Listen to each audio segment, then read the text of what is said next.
realmente es, o sea, cómo debía involucrarse el investigador, porque aquí en Colombia es la mejor manera de tratar los temas, porque esta trae como una incidencia positiva para que la sociedad siga este tipo de investigación. O sea, realmente esa lectura fue muy buena. Bueno, me alegra, muy bien. Gracias, Ana María. Eh, pues en este caso me parece muy afortunado. También hay quienes pueden de pronto opinar lo contrario. Como les digo, para mí es muy importante tener estos retornos de su parte para saber si efectivamente la elección de materiales que yo hago para la clase resulta afortunada o no. Daniela. Creo que apoyo a Ana en lo que acaba de decir porque yo complementé mi estudio con un video, con un documental, no, como una entrevista que le hicieron a Virginia.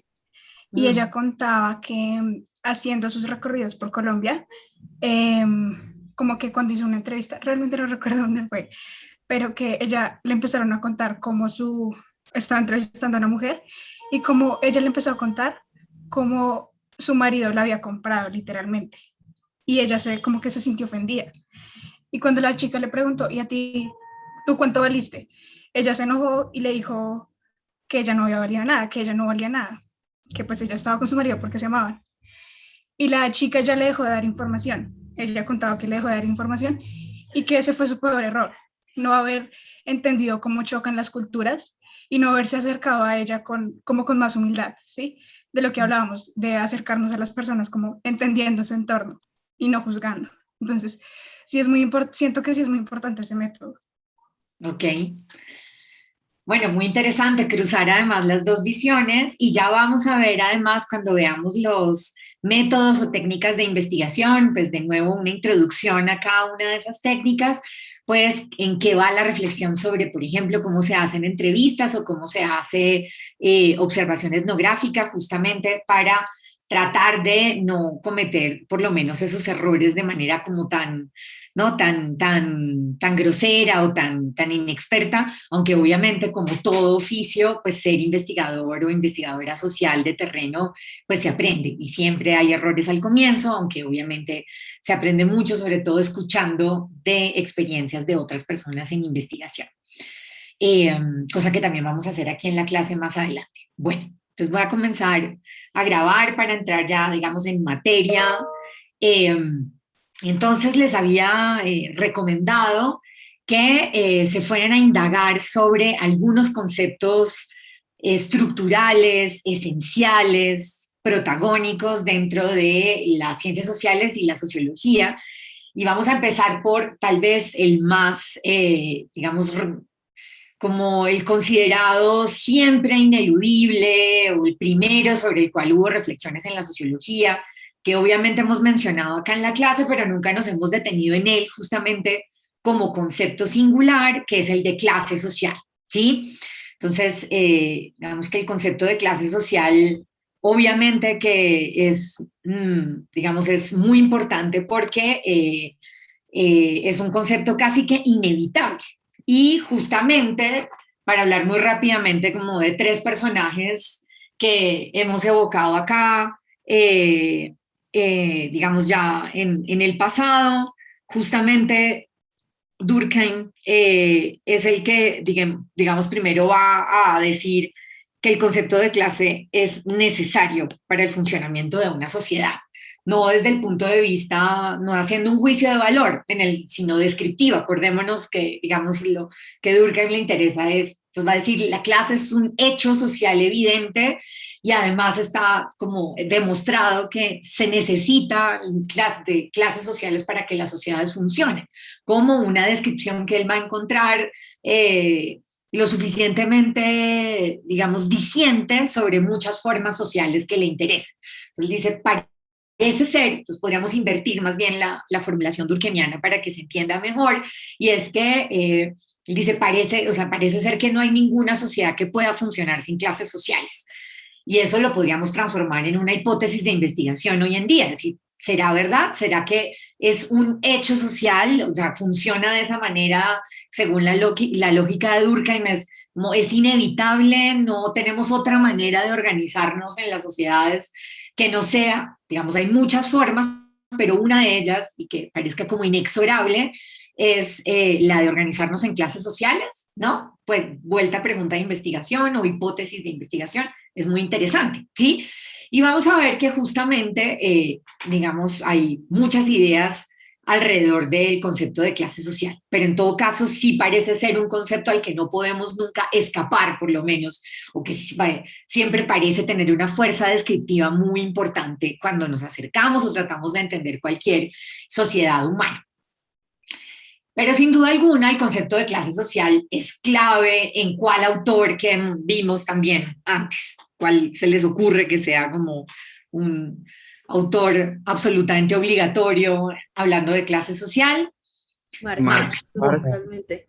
Muy bien, entonces ahí varias personas mataron un diablo, como diría mi abuelita. Entonces, sin duda alguna, Marx y toda la teoría marxista va a, digamos, hacer de este concepto un concepto fundamental, ¿sí? Entonces, digamos, no vamos a volver sobre todo lo que ya conversamos a propósito de su visión, pero entonces ya sabemos muy bien que él tiene una visión dialéctica de las clases, y digamos que va a estar muy ligada a una concepción objetiva.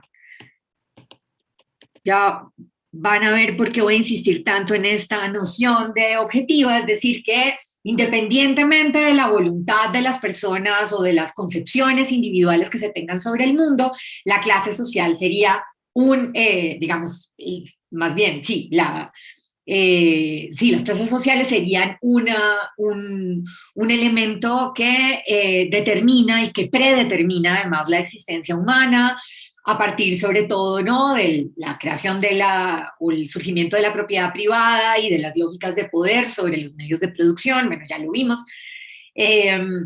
Digamos que esa lucha de clases, ¿no?, que es el otro componente fundamental de la dialéctica, entonces hace que ese factor objetivo esté ligado a un elemento político, ¿sí? Repaso muy acelerado de cosas que conversamos ya en esta clase con más calma. Pero lo que quiero que retengamos por ahora es esta idea de como un factor objetivo, y acá entonces tal vez voy a devolverme un poquito para que se nos quede la idea. Acá sería como descriptivo y funcional, ¿sí? En la visión durkheimiana.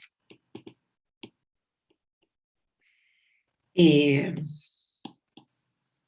nuevo, bien. Y para terminar con nuestra triada un poco de clásicos, Weber va a decir, en esto es de las cosas en las que más de acuerdo va a estar con la teoría o con la visión de Marx, y va a decir efectivamente, las clases existen, las clases implican además relaciones de poder, o sea, estoy de acuerdo con esa dimensión política, ¿no? Entonces, digamos que en esto va a estar de acuerdo, pero además dice, no es suficiente, no es solamente un factor objetivo, sino que además hay un elemento subjetivo en el fenómeno o en la estructuración de clases, va a agregar Weber. Y entonces él va a decir, el elemento subjetivo es el concepto de estatus. Entonces, en lo que está de acuerdo con Marx es en decir, efectivamente, es el poseer, va a ser el concepto que más va a emplear Weber, diciendo el poseer marca una diferencia de clase fundamental. Quienes poseen y sobre todo quienes pueden explotar sus posesiones en todo ese análisis, obviamente, de sofisticación en términos de organización social y en términos de organización de la racionalidad aplicada, ¿no?, que constituye el proceso del capitalismo. Pero entonces Weber lo que va a decir es, efectivamente sí, el hecho del poseer más las posibilidades de explotación es lo que va a marcar en términos objetivos la diferencia de clases. Pero en términos subjetivos va a además necesitar, la clase implica una dimensión adicional que es la del estatus. ¿Y en qué está pensando? Entonces él le está diciendo es casi que no son sus términos, pero lo que dice es, hay que además sentirse de una determinada clase, hay que darle sentido a esa agrupación, ya sea porque otros me designan o por cómo está organizada la economía, termino designado como persona, como trabajador a un determinado grupo, o porque yo lo reivindico, o una combinación de las dos, ¿sí? Entonces, esa especie de identificación creo que nos serviría como término, digamos, bastante respetuoso de la lógica weberiana, sería un poco esta idea del estatus. Y va a ser de los primeros, además, en distinguir la idea de clase. Va a hablar de privilegiada, clase menos privilegiada y media. Y la clase media. Pero lo que más me interesa de la lógica weberiana acá es la idea de privilegio y de menos privilegio, que va muy ligado a, digamos, esta doble dimensión subjetivo o hasta, digamos, molécula de elemento objetivo y elemento subjetivo, porque es no solamente el poseer, sino el sentirse. Entonces, ojo, hay además un elemento adicional de la subjetividad, con las posibilidades realmente, digamos, como de explotar su riqueza y de explotar un poco ese estatus. Entonces, el hecho de la identificación no es un elemento, digamos, puramente de ponerse la escarapela de clase privilegiada, ¿sí? Sino es además de ejercerla. Entonces, ese elemento, digamos, es lo que determina sobre todo digamos, el contenido o la materialización de un mayor o menor privilegio, ¿sí? De nuevo, digamos, esto es un poco como el ABC de los clásicos que van a fundar una vez más como los grandes pilares de la clase social en los inicios de la sociología. Pero, sin duda alguna, aquí, digamos, las reflexiones del siglo XX, aunque nos vamos a devolver con algunos autores un poquito, las que más van a ahondar en el asunto. Y, digamos, esta tensión entre si la clase es un fenómeno sobre todo objetivo o es un fenómeno también subjetivo y de qué manera pesa cada uno de estos dos elementos, es lo que ustedes van a ver, que es como un poco la constante y lo que va a distinguir las posiciones de una u otra perspectiva, ¿no? Y teoría sociológica, análisis sobre el tema. Y es imposible no hablar digamos, de uno mencionar a Pierre Bourdieu, sociólogo francés, filósofo y sociólogo francés, cuando se habla de clases sociales. Entonces, no sé si alguien en sus indagaciones se encontró con el nombre de Bourdieu, hablando de clase. ¿Se encontraron con algo? ¿No? ¿Nada? ¿No apareció el señor Bourdieu? A ver, ¿quién dice aquí? Habla sobre la cohesión social, dice Nicolás. Sí, muy bien. Antes de llegar entonces a esa idea de cohesión, justamente pues vamos a conectarlo tal vez de pronto de manera más explícita con la forma en la que yo les introduje el tema por ahora. Ya voy para allá.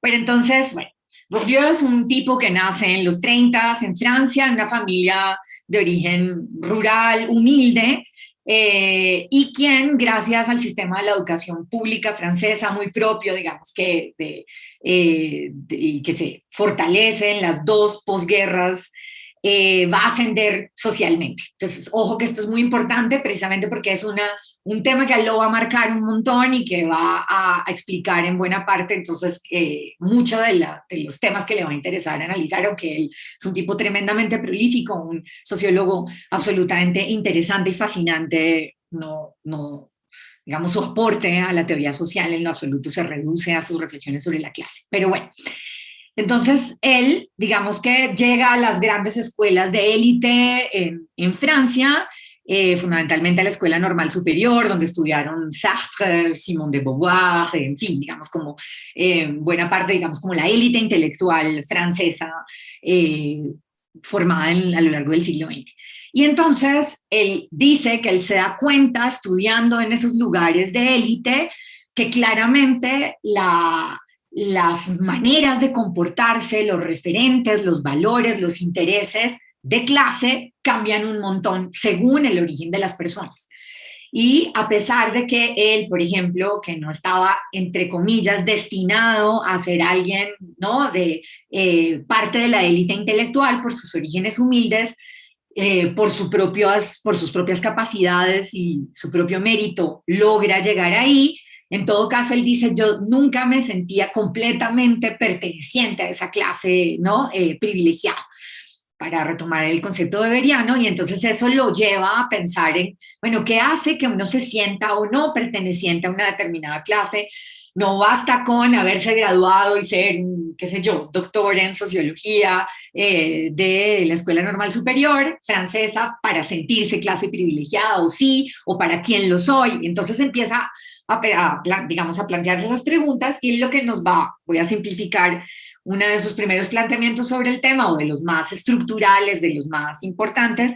Él dice que en realidad la diferencia de clases es el resultado de la combinación, ¿no? Entonces, algo que se deriva de una combinación entre tres tipos de capital. Entonces, va a retomar el concepto de capital de la teoría marxista y lo va a reinterpretar desde un punto de vista muy sociológico, y entonces él va a hablar de diferentes tipos de capital. Y va a decir, efectivamente, es muy importante y pesa un montón, y no vamos a decirnos mentiras, en las diferencias de clase, el peso del capital económico, ¿sí? Pero también pesan otros dos tipos de capital. El capital que él va a llamar social, y el capital cultural. ¿Qué es el capital social? Son las redes, son las conexiones, son las amistades. ¿Quién está dispuesto a darle un trabajo a mi hijo, a mi hija recién graduada, y no sé qué, para que le dé una oportunidad? ¿Quién le dice y le avisa a uno que hay una oportunidad de comprar bonos o de comprar acciones? ¿Quién le permite y le da cartas de recomendación para entrar en un club social? Justamente cómo funcionan los clubes sociales. No sé si ustedes saben cómo funcionan esas membresías, pero justamente depende muchísimo de quién me recomienda, quién me referencia a mí para los colegios de élite, bueno, lo que sea. Claro, y Alejandro dice acá la palanca. Entonces, una versión criolla, muy en función de lograr sobre todo acceso a puestos, acceso a oportunidades, acceso a lugares, que nosotros llamamos la palanca, pues es exactamente una muy buena manifestación, o una muy buena, digamos, ¿no?, condensación de la idea de la red social, del capital social. Pero además, dice Bourdieu, no basta con el capital económico y el social. También es necesario contar con un capital cultural. Pero ojo, no es necesario en términos de ascenso, y pues obviamente siempre, vamos a decir, ya voy a volver sobre eso, pero siempre, digamos, hay una cosa de fascinación con las clases privilegiadas. Pero no solamente, digamos, a la sociología también le ha fascinado, le ha interesado mucho entender cómo funcionan las otras clases sociales, también cómo funcionan las clases menos privilegiadas. Pero digamos que aquí Bourdieu lo que está diciendo es, cada clase social se caracteriza por tener un determinado, o más o menos, mayor o menor capital económico, por tener además un determinado capital social y una lógica propia de ese capital social. Es decir, no quiere decir que las clases desfavorecidas en términos económicos no tengan capital social. Lo que pasa es que las redes y las conexiones funcionan de otra manera, ¿sí? Eso es muy interesante también de la teoría de Bourdieu, porque esto no es una, digamos, lo que quiero que quede muy claro es que esto no es una cuestión de, entonces, yo entre más acumulo los tres tipos de capital, entonces voy a estar en la clase privilegiada. No, el fenómeno de la acumulación funciona sobre todo para el capital económico, pero además no solamente, porque justamente yo no puedo hacer parte de la clase privilegiada, sobre todo si no tengo el capital cultural. Entonces, ¿cuál es el capital cultural? Es el tema de las maneras de comportarse, el tema de la moda, el tema de manejar un determinado, qué sé yo, lenguaje, unos determinados modales, una determinada forma de comportarse. Entonces, parte de eso es una explicación un poco de sociología de café, pero parte de la fascinación con series como The Crown y en general de conocer cómo funcionan los sistemas, digamos, aristocráticos, tienen muchísimo que ver con justamente lo ajeno que es ese mundo del capital cultural, de esos mundos particularmente privilegiados, además de un privilegio ultraatávico que viene desde, digamos, ¿no?, de siglos y siglos antes. De hecho, Alejandra dice, por eso todos los gomelos hablan igual. Claro, eso sería una muy buena manera digamos, como de resumir esta idea de, el capital, de cómo funciona el capital cultural. Y entonces uno podría decir, por eso es que, digamos, la denominada clase proletaria, uno diría, la gente tiene un humor parecido según la clase social, considera que es de buena o de mala educación las mismas cosas. Bourdieu lo que va a decir es que hay unos efectos de reproducción de valores, intereses, gustos, y su trabajo pionero en esta reflexión se llama justamente, lo voy a anotar acá, se llama la distinción. Después va a tener otro muy interesante sobre el tema del gusto. Toda una reflexión sociológica acerca de qué se considera buen gusto o de mal gusto según el contexto social. Es bien interesante, ¿sí? Y se visten igual, dice Sofía, el lenguaje entra, el lenguaje es fundamental, por supuesto, Laura. Claro que sí. Eric celebra la analogía y por supuesto Santiago reafirma, por supuesto, que el lenguaje es uno de los elementos, y no solamente estamos hablando del lenguaje verbal, estamos hablando también del lenguaje corporal, ¿sí? Entonces, no sé, vamos a hablar de nuevo como de ejemplos muy caricaturescos, pero hay lugares del mundo en donde es de terrible mala educación, por ejemplo, gesticular un montón o hablar con las manos, como lo hago yo, ¿no? Entonces, hablar muy fuerte, yo también tengo un tono de voz muy... Y esto, por ejemplo, en Japón es absolutamente, ¿no?, de mala educación. Entonces, miren, ¿no?, una cosa como, pues digamos, como lo que quisiera decir o lo complicado que es este tema del capital cultural, también cuando nos trasladamos completamente de contexto.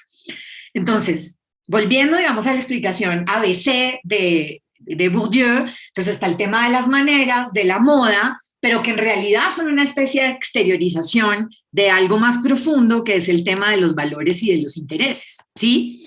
Y entonces, de nuevo, el capital cultural propio de una clase social es el de, entonces, decir, por ejemplo, hay personas que son que están tremendamente orgullosas de su origen campesino y que dicen, yo soy campesino y tengo una manera no sé qué, y hay toda una identidad ¿no?, del origen rural y de unas maneras de comportarse y decir, nosotros hablamos de esta, y por ejemplo, qué sé yo, pienso yo en mi familia, justamente, que por el lado norte santanderiano, que tengo origen, una parte de mi familia viene de norte de Santander, una cosa muy de dignidad, de nosotros somos gente frentera, gente que dice las cosas sin diminutivos, no sé qué, entonces tiene una cosa, y entonces muchos de mis compañeros del colegio me decían, pero su papá, ¿por qué vive bravo? Yo decía, no, él habla así, ¿sí? Entonces hay unas maneras, una forma de hablar que para mi papá genera muchísimo orgullo y que para otras personas es tremendamente violento, ¿sí?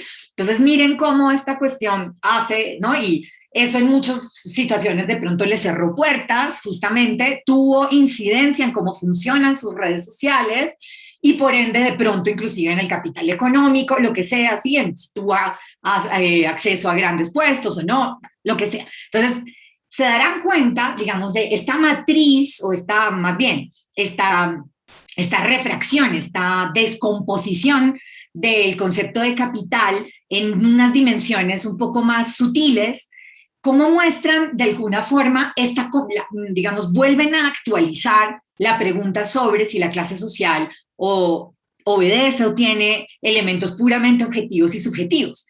Entonces, Bourdieu lo que va a decir es, obvio que tiene de ambas, pero además hay dinámicas diferentes entre cómo pesan uno y otro según la dimensión del capital del cual estamos hablando, ¿sí?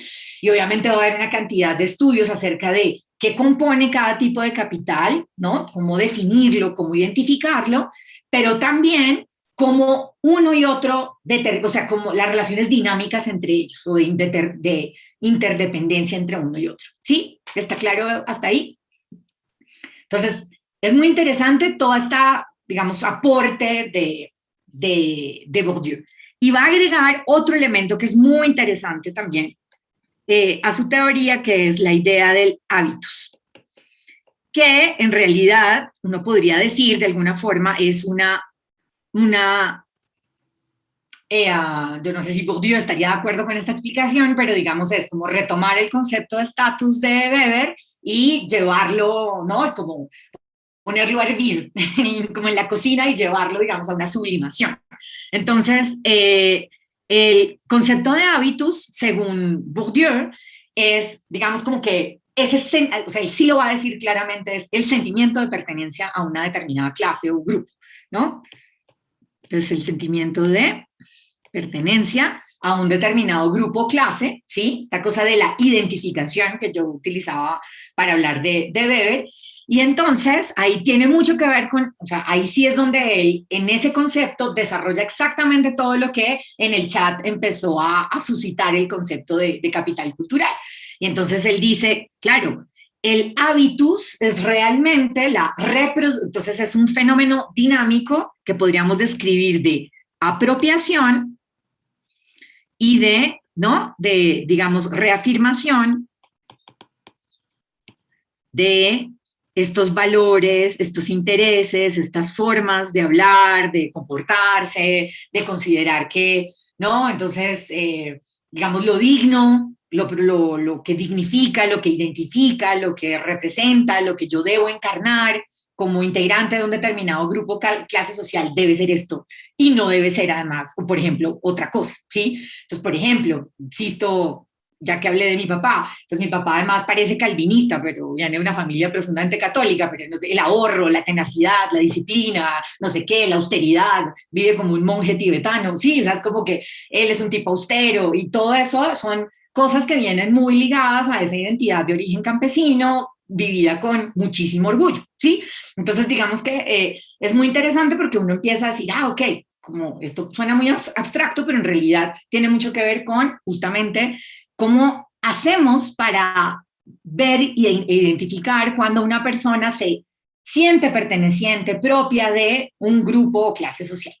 Había una mano levantada. Sí, yo, doctora. Santiago, Doctora, sí, adelante. pero esto no significa que, digamos, una persona tenga que apropiarse de la clase social en la que se encuentra en el contexto en el que está, o sí, o digamos, yo como una persona de clase social baja, puedo hablar muy cultamente, puedo expresarme muy formalmente frente a otros. Es una muy buena pregunta, Santiago. La voy a dejar en suspenso porque ya vamos a hablar de gente que se preocupó un poco por ese tema de justamente cómo funciona esto de la traición de clase o del ascenso social. Pero es muy interesante y está muy bien planteada la pregunta. Trini.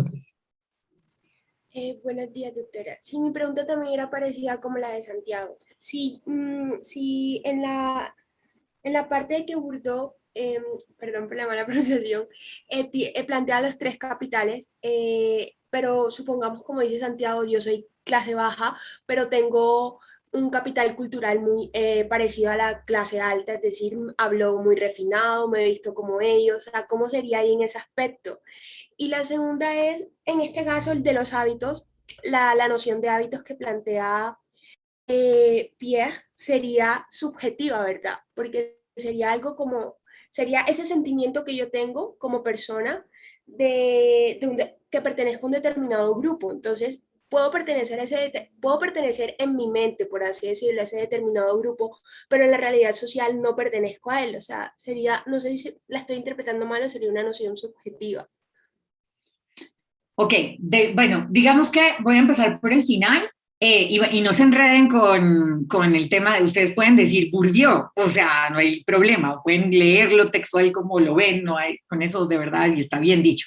Entonces, en realidad, lo que él va, o sea, ya no es como que podamos decir, este concepto es exclusivamente subjetivo u objetivo, no, lo que, digamos, vamos a decir, no sé, les voy a contar una anécdota, de pronto así lo ilustro. Yo en mi vida, digamos, durante muchos años de mi vida, no había comido caviar, pues no, soy bogotana, no había estado como cerca de ese tipo de comida, no sé qué, sí, no tenía ni idea cómo se parece, no sé qué. Y resulta que por azares de la vida yo tengo familia en Suecia y mis primitas desde los 5 años comen huevos duros con caviar por encima como golosina, porque allá el caviar es como echarle, qué sé yo, mermelada de uchuvas, que acá es como, ¿no? O sea, pues hace parte de lo que se da en la sabana de Bogotá, y en mi casa se hacía dulce de casa, casero de uchuvas, ¿no? Y entonces, para, sí, mi tío sueco comer mermelada de uchuvas es tan exótico y tan extraordinario como para mí fue saber que mis primas decían, ay, ¿de qué quieres de merienda? Quiero comer huevos con caviar. Sí, o sea, es como, entonces, digamos que hay una dimensión material en el hábitus de comer determinado tipo de comida, y hay una dimensión material en el hecho de que el caviar fuera un recurso gastronómico escaso que hizo que fuera asociado a, ¿no?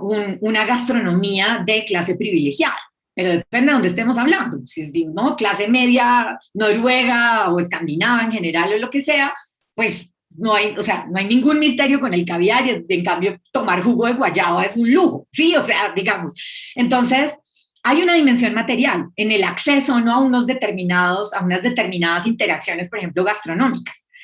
En cambio, digamos, la representación cultural que se ha hecho alrededor de comer caviar es muy distinta a la que se ha hecho en realidad, ¿no?, con respecto a tomar jugo de guayaba en nuestra realidad. En cambio, comer frutas exóticas en Rusia, por ejemplo, es claramente privilegiado. O sea, que alguien se pueda comer un plato fresco de papaya y guayaba en Rusia es claramente un privilegio, ¿sí? Entonces, claro que hay una dimensión material y una dimensión subjetiva. Espero con eso haber un poco contestado la pregunta. El suero, los patacones, clarísimamente. Yo también me demoré en mi vida en encontrarme con la maravilla, por ejemplo, del suero costeño. No con los patacones, pero sí con el suero. Sofía. Hola, profe. Pues la verdad no sé si es una pregunta muy similar a la de Santiago. Mi pregunta es, digamos, en el hábito se dice que es el sentimiento de pertenecer a o sea, de sentir la pertenencia de estar en una clase social. Pero mi pregunta es, ¿qué pasa, digamos, si una persona que es clase media o baja quiere aparentarse clase, pues, privilegiada? Sí, digamos, es exactamente la misma, ya vamos para allá. Entonces, espérense un poquito que ya vamos a ir a ese punto. Entonces, hubo quienes se preguntaron un poco por esos fenómenos justamente de la irradiación o de los efectos ya en términos un poco más micro y macro sociológicos digamos, de las clases sociales, y sobre todo de estas dimensiones social y cultural de la clase, si seguimos, digamos, los conceptos planteados por Bourdieu. Entonces, ahora, digamos, simplemente como para redondear, si se dan cuenta, lo que estoy proponiendo es como los elementos ABC conceptuales que han permitido como edificar o, sí, plantear una teoría sociológica que ya más o menos es medio, sí, como bastante clásica sobre el concepto de clase social. Y digamos, para llevar un poco estos argumentos al extremo, también están las posturas de quienes dijeron que la clase social ya, digamos, que habíamos llegado a un punto de la historia en donde se habían acabado las clases sociales. Y entonces, unos sociólogos, bueno, un australiano que se llama Pakulski y un británico que se llama Waters, en los 90, como en el 96 creo que fue, escribieron un texto que se llamó La muerte de la clase. Y sí, entonces la muerte de las clases sociales. Entonces ellos dijeron, la clase social se acabó. ¿Por qué? Y entonces lo que me interesa es el por qué dijeron, ya no es, entonces sería, digamos, la posición abiertamente opuesta al planteamiento durkheimiano, que plantea que ya el concepto de clase social no es un concepto fuertemente descriptivo y que sea, ¿no?, necesario para poder analizar las clases sociales. Y entonces lo que decían es como, mire, en realidad hay como unos factores fundamentales que se acabaron las industrias, ¿no?, como existían.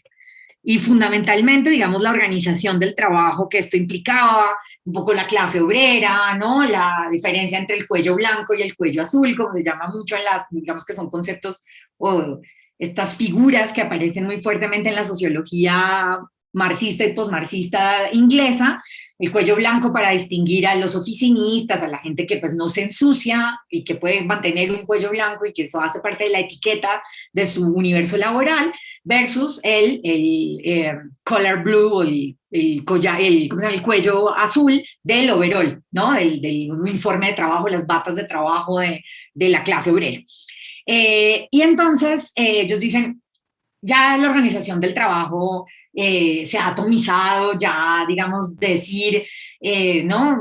Clasificar a la gente según esas categorías tan clásicas de la organización del trabajo que estructuró la primera revolución industrial, no sé qué, es imposible.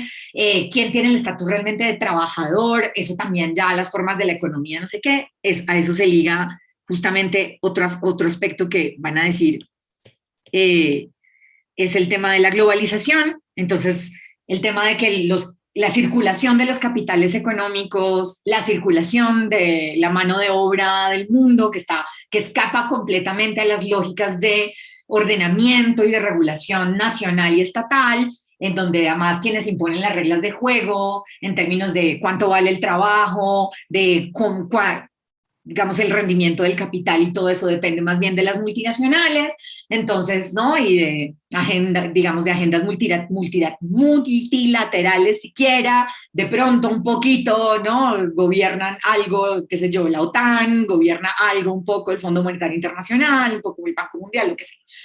Y entonces, muy propio de las preocupaciones de, digamos, las lógicas que impone el neoliberalismo a ultranza de los años 90 del siglo XX. Y entonces, esta gente dice, realmente no, o sea, como que nos parece que todo esto vino a romper por completo las organizaciones y la jerarquía social que existían digamos, en las sociedades un poco ordenadas según criterios más convencionales y más institucionalizados. Y van a hablar de un fenómeno que es muy interesante, que es el tema de la enorme concentración de la riqueza. Y entonces van a decir, nunca antes ha habido tantos multimillonarios.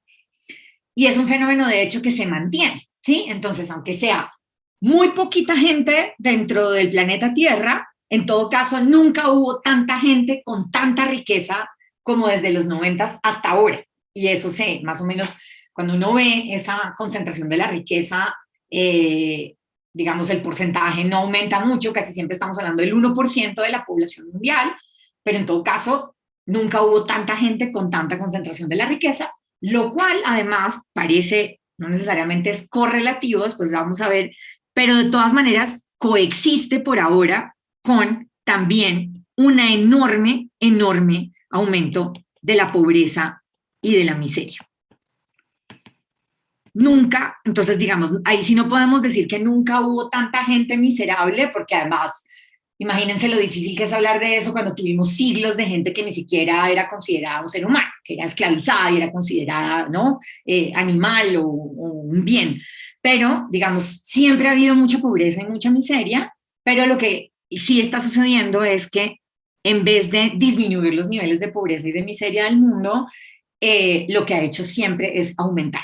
Sí, entonces uno de los grandes fracasos, digamos, de nosotros como especie humana, en mi opinión personal. Entonces,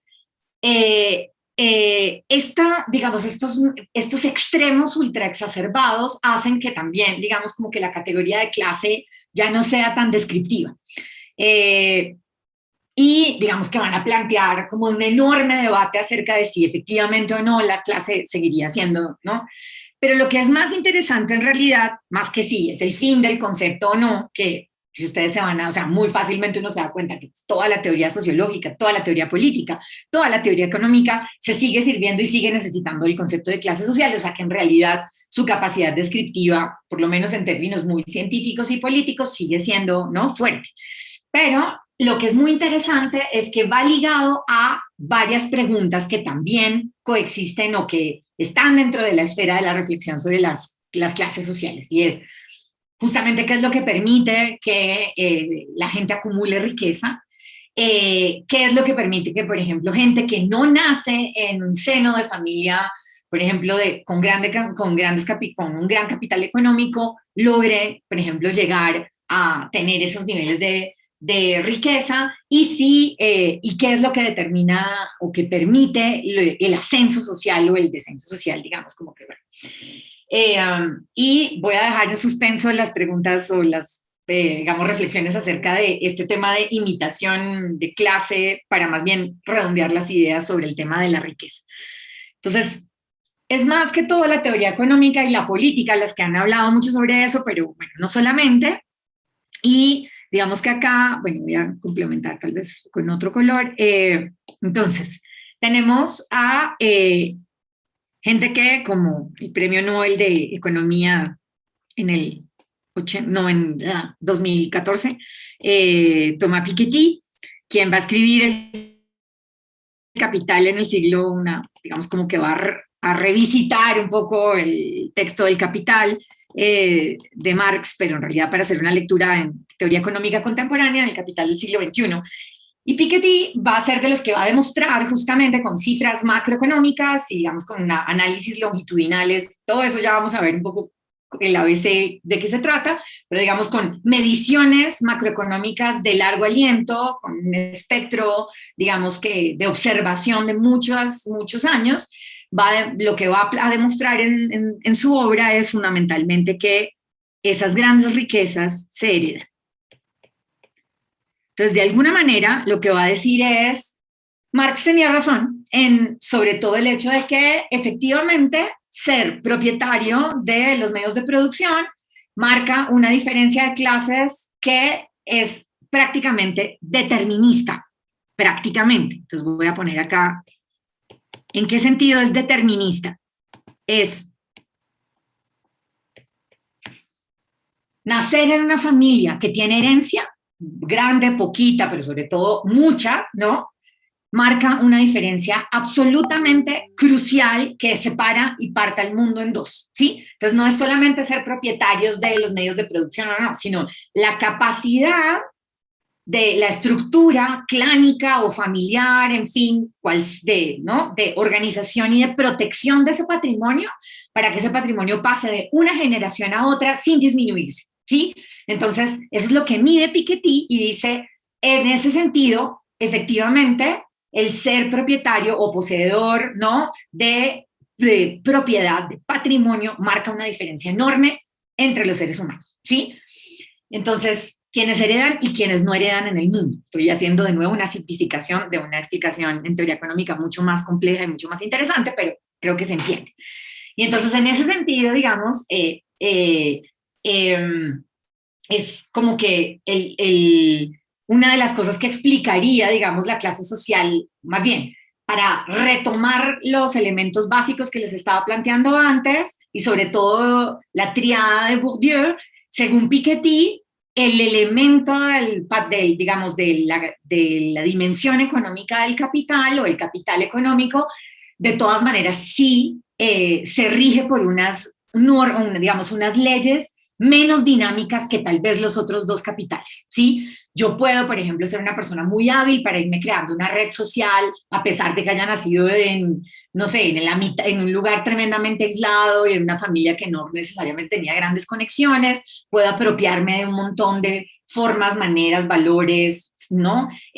Propias del capital cultural que se considera de élite en el contexto en el que me tocó vivir, pero si yo no soy heredero o heredera, hay algo ahí de lo que no puedo escapar, ¿sí? Se entiende un poco esa es como la otra dimensión, digamos, del peso determinista del capital económico en la determinación de las clases sociales, según, digamos, la explicación de Piketty.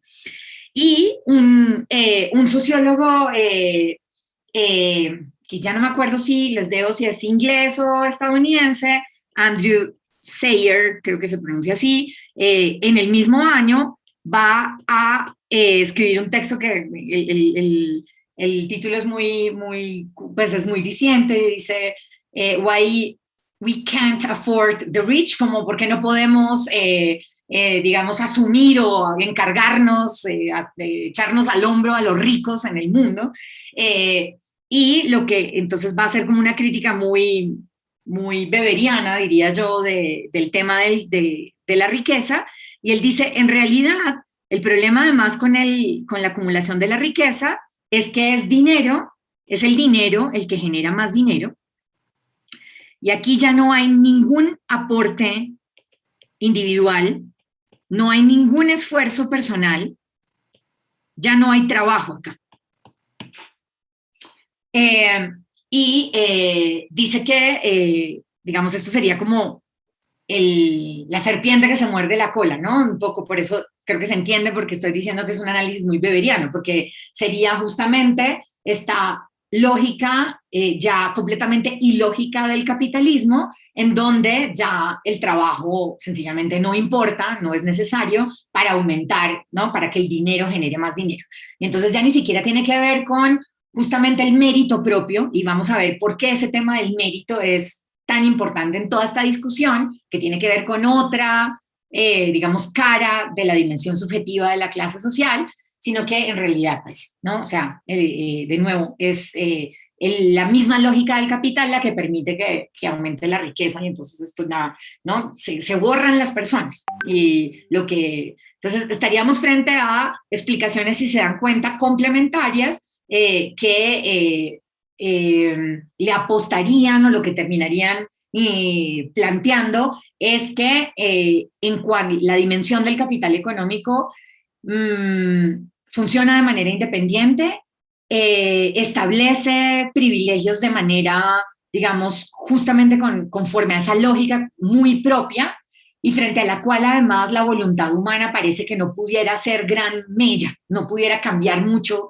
las lógicas que el mismo capital, ya sea por la transmisión de la herencia o por digamos, la lógica de la acumulación y de reproducción del capital, de la financiarización de la economía. En todo caso, eso es lo que determinaría en buena parte un poco como el peso o más bien, cómo funciona la dimensión de capital económico en la determinación de las clases sociales. Acá hay un aporte en el chat diciendo en capítulo en Netflix en pocas palabras, sí, conozco esa serie que son como micro capítulos que abordan temas, y me imagino que Ana María estás hablando del que dice cómo funciona el dinero. Sí, creo que está muy bien, están muy bien hechos esos en pocas palabras en Netflix, estoy de acuerdo, no solamente con respecto a ese concepto, a un montón de otros. Entonces lo voy a, ahí sí ya tendría que entrar como en otras dimensiones, entonces lo voy a dejar ahí, perdón que no deje sino un minuto, un par de minutos para preguntas, comentarios. ¿Claro esto? Un poco de los análisis sobre el tema del capital económico. Bien, bueno, entonces vamos a parar ahí y retomamos mañana, ¿vale? Doctora, muchas gracias. Gracias, Chao. doctora. Gracias, doctora. Gracias, doctora. Gracias, doctora. A ustedes. Chao, chao.